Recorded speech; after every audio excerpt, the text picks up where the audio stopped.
today's ganap nga makakalabas nga ulit ako. Ah. Kasama ko nga pala 'tong pinsan ko at yung kapatid niya at yung isang kapatid ko dito sa tricycle. Ang saya nga namin kahit kulang-kulang kami ng mga kasama dahil ang mga tita ko nga daw sa Patiis ay hindi daw makakasunod. Gawa nga daw ng iba pa raw nilang kasama nila doon ay may mga pasok pa daw sa trabaho. Mabuti na nga lang ho at di na nag-uulan-ulan. Nakita nyo naman na tirik na ang araw. Sobrang init. Ang hot mo naman kasi.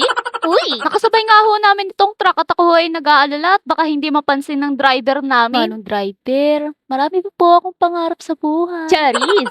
Nauna na nga sila mama dyan dahil nakamotor naman sila ni Papa kasabay nga itong bunso namin. At habang nagbibideo nga ho ako dyan mga katokwa at ang aking nanay nga ay busy-busy naman sa kanyang pagre-reels. At dahil nga buo ng 100 ng pera ko, ako na ang nagbayad pero sa ngayon akin na muna nga yung mga bayad nyo dahil wala nga akong pang budget. Dito pa nga lang ay nakakatuwa na sa ganitong lugar na tahimik at makakapag-relax ka nga talaga. Ha, ang laki ng ngisi, abot hanggang tenga. Uy!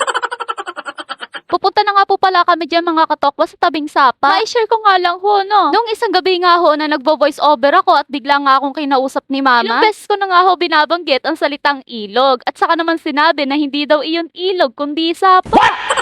Dito na. Napahiga na lang talaga ako sa higaan ko. Sabi ko tuloy kay mama na kailangan ko na yatang bumalik ng grade 1. Balik na nga tayo dito at habang naglalakad nga ho kami dito ni mama na naiinis, paano ba naman daw ay hindi daw mapindot ang kanyang cellphone? Abay, tingnan nyo ang mata. Ay, wari ko naiinis na talaga. Uy, biglang gumiti. Uy, hayan na nga at gusto nang ibalibag. Tokwa ma, wag mo muna tuluyan. Wala pa tayong pamalit. Mga oras na nga iyan, mga katokwa, parang gusto ko na agad simulang umupo sa isang tabi at magmuni-muni na. Uy, nakisali. At walang pang real. Pakiramdam ko nga ay wala nga kami sa loob ng San Mateo. Uy, when kaya? At dahil nga wala rin masyadong tao, kaya kinarir ko na rin ang pagiging vlogger. At ang sabi ko nga kako ay dadaan kami na kunyari ay hindi namin alam. Parang hindi talaga alam oh. At syempre, papakita ko din naman kung gaano kakulit ang inyong katokwa. Uy!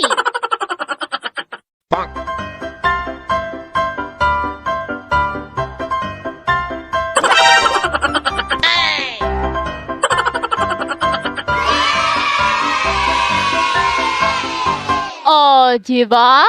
Ang kulit pati pinsan ko. Uy! Sa paglalakad nga namin mga katokwa at narating din naman namin agad itong tulay kung saan nadadaanan namin para marating yung destinasyon na pagpupwestuhan Ba't namin. kang mahawak sa gilid?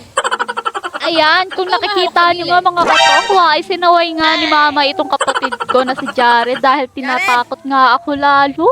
Sa? Lagot! Sisirain mo. You're always on my mind. Uy! How much I care. Huy! Hindi ka kakanta. Nilayasan ka tuloy. Sinayawan ko na nga lang ho si mama at hindi pa rin daw gumagana yung kanyang cellphone. At ito na nga at dahan-dahan na nga ho kaming bumababa nga sa sapa, hindi sa ilog. At pakaway-kaway nga lang ho dyan si Papa at ayaw nga makijoin, wala atang dalang pamalit. At ito namang bunso namin, inauna na agad lumublob at talaga namang nagpapaanod pa nga. Sinamahan na nga muna ni mama tong bunso namin at pinapaupo nga dito sa may malalim ng kaunti, sa may batuhan. Para nga daw ho, ma-enjoy pang lalo ang kanyang paglulublob. At syempre, ito na nga ho, at ako'y susunod na rin. Syempre, hindi naman ho ako papayag na papanoorin na lang sila. At huwag na nga ho kayong mag-alala no sa kulay ng tubig ay malabo ng kaunti dahil marami nga ho nadaanan namin kanina na naglalaba. At tari nga ho, ang cameraman muna, ang tatay. Uy! Ay gwapo at alam na, may pinagmanahan din. Pati nga rin itong pinsan ko na nagpapaanod na rin. Kunyari siya yung sirena na inaanod. Charis. At habang nagpapaanod nga tong isa, yung kapatid naman niyang isa ay tamang lakad lang. Sexy yarn. Ano na tay? Ayaw mo na magpanggap ng sirenang inaanod?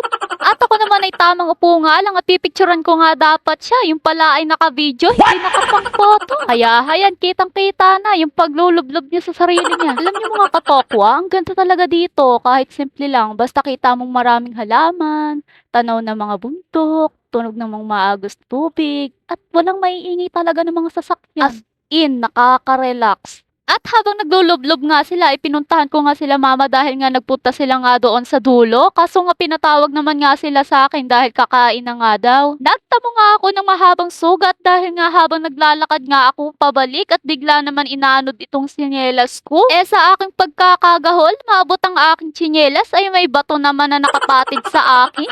Ano pa nga ba? Ang hapdi. Umahon na nga kami dyan at may mga sumunod nga sa amin dito na mga kapitbahay lang din. Uy! Tuloy ang picnic?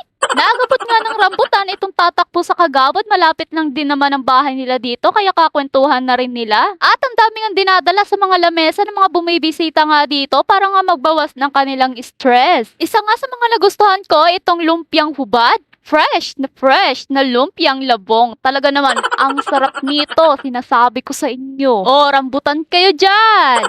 At habang sila nga ay nagkakasiyahan at ako naman ay busy sa kakakain dito, bahala kayo dyan. At kahit nga yung pangpulutan nila ay tinitikman ko, walang lalagpas. At habang busy nga ako sa kakakain, ito naman dalawa kong kapatid ay busy rin naman kumain dito. At ito nga ay nagkakaasaran pa. At hindi ko nga alam sa dalawang ito kung bakit trip nilang diyan kumain. Ibang-iba talaga ang trip niyong magkuya, ano? At habang nagkakasiyahan nga sila sa kanilang pagkukwento at ako naman ito kumakain, nahuhulugan na. Nakataas pa mo ang tuhod, no? May pinagmanahan din daw po yung pagtaas-taas ko ng tuhod na iyan. Mga bandang alas 5 nga ho ng hapon at andito na ho kami sa kubo kung saan ho magkakantahan na nga daw ho kami. Unti-unti na nga nagsisiuwian ng mga nagkakasiyahan dito sa kubong ito kaya naman inimbitahan na rin kami. Maya-maya nga ay naghahanap na ng makakanta itong pinsan ko para nga mamaya may susunod ng kanta. Hindi rin naman nagtagal ay nauna na itong isang pinsan ko, nahiya pa nga, dalaga na talaga. At sumunod niyang kumanta itong pinsan ko, ang biritera kong pinsan. At syempre, sino pa bang susunod kundi ako na? At habang nagpapaalam na nga kami at ang saya pa nga rin nila, nagdab pa nga. Siya! Hanggang dito na lang. Inabot na kami ng dilim. Follow nyo ako para sa more mini vlogs. Stay safe everyone! Bye-bye!